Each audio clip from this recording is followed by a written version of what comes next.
դեռևս դատական նիստերի ընթացքում խափամամիջոցի քննարկման ժամանակ ես հայտարարեցի, որ ծավալուն քրեական գործի նյութեր են ներկայացրել, բայց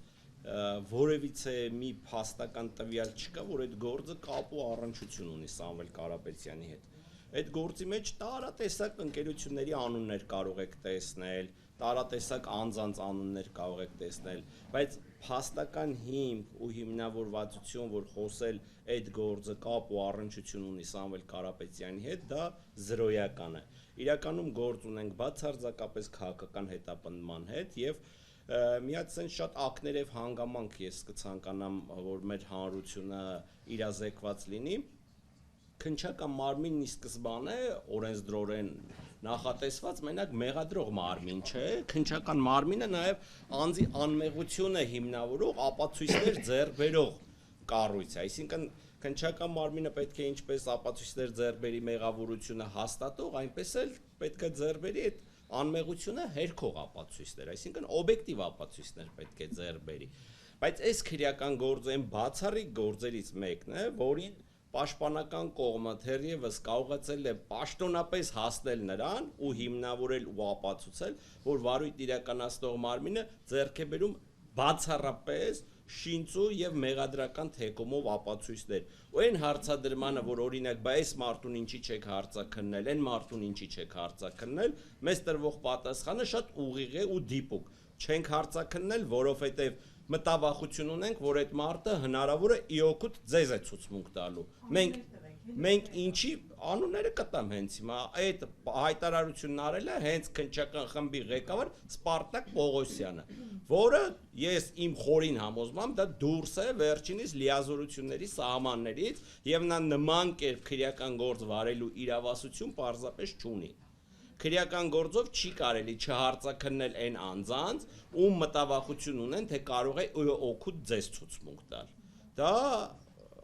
ոնց ասեմ,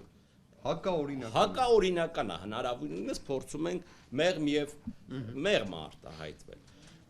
Բայց այդ հակաօրինականության կոնտեքստում, երբ որ մենք տեսնում ենք ակնհայտ անարդար դատական ակտեր, դա խոսում է միայն մի բանի մասին, որ դատարանների նկատմամբ տեղի է ունենում մեր խորին համոզմամբ անասելի ճնշումներ։ Ու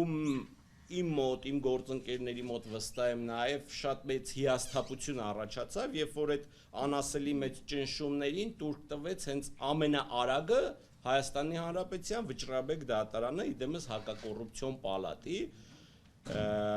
որ այդ դատական ակտը ստորագրած դատավորների կարգապահական պատասխանատվության հարցն ենք մենք բարձրացրել, դիմել ենք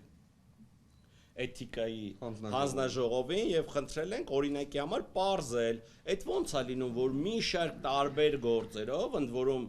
իմ գործընկերը ուսումնասիրություններ արել եւ կոնկրետ գործեր ենք մատնանշել, մի շարք տարբեր գործերով վերջիններս ամիսներ է տևում, շատ դեպքերում նաև տարի է տևում, որ որոշում են կայացնում, իսկ Սամվել Կարապետյանի գործով ընդամենը 10 քանի օրվա մեջ իրանք շատ մեծ արագությամբ որոշում կայացրեցին,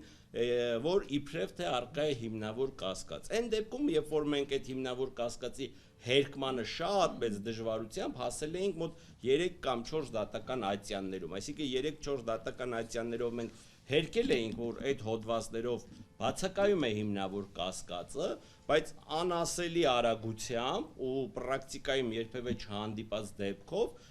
Վճռաբեկ դատարանը իմ խորին համոզմամբ խորը ճնշումների տակ, իսկ ճնշում են սովորաբար նրանց, ովքեր ճնշվող են, էլի, չճնշվող մարդուն երբեք չեն կարա ճնշեն, ու իմ հիասթափությունը հենց կայանում է նրանով, որ Վճռաբեկ դատարանում իրոք այնպիսիներն էին, որոնց ամենահեշտը ճնշեցին։ Եվ ունեցան շատ մեծ արագությամբ դատական ակտեր, ժողովուրդ իրոք խայտառակ ապօրինությունների հետ գործ ունենք։ Օրինակ մեր հանրությունը այս ամեն ինչը լսելիս կարող է ասել, դե հա ինչ անենք, մեկը այդ իմ հետ չի կատարվում։ Իդեպ այդպես մի հատ շատ հետաքրքիր ներկայացում Վարդան Պետրոսյանն ունի, բոլորին խորհուրդ կտամ այս կոնտեքստում այդ ներկայացումը նայեն, բայց ախր այս ամեն ինչը շատ ուղղակի կապ ունի բոլորիս հետ։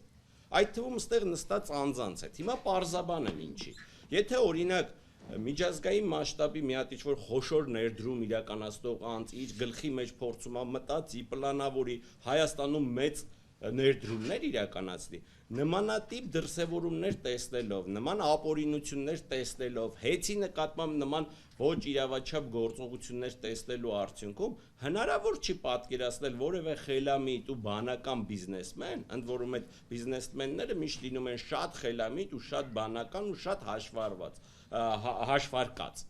բացառում է գալ են հետևության, որ մեր երկրում կանեն խոշոր ներդրումներ։ Իսկ եթե խոշոր ներդրումներ մեր երկրում չիրականացնեն, դա հենց այ բոլորիս է վերաբերում, դա բոլորիս խնդիրն է։ Եվ մենք պետքա բոլորով պայքարենք մեր երկրում տիրող այ նմանատիպ ապօրինությունների համար, քանի որ դրանք հենց ուղղակիորեն նաև վերաբերում են հենց մեզ։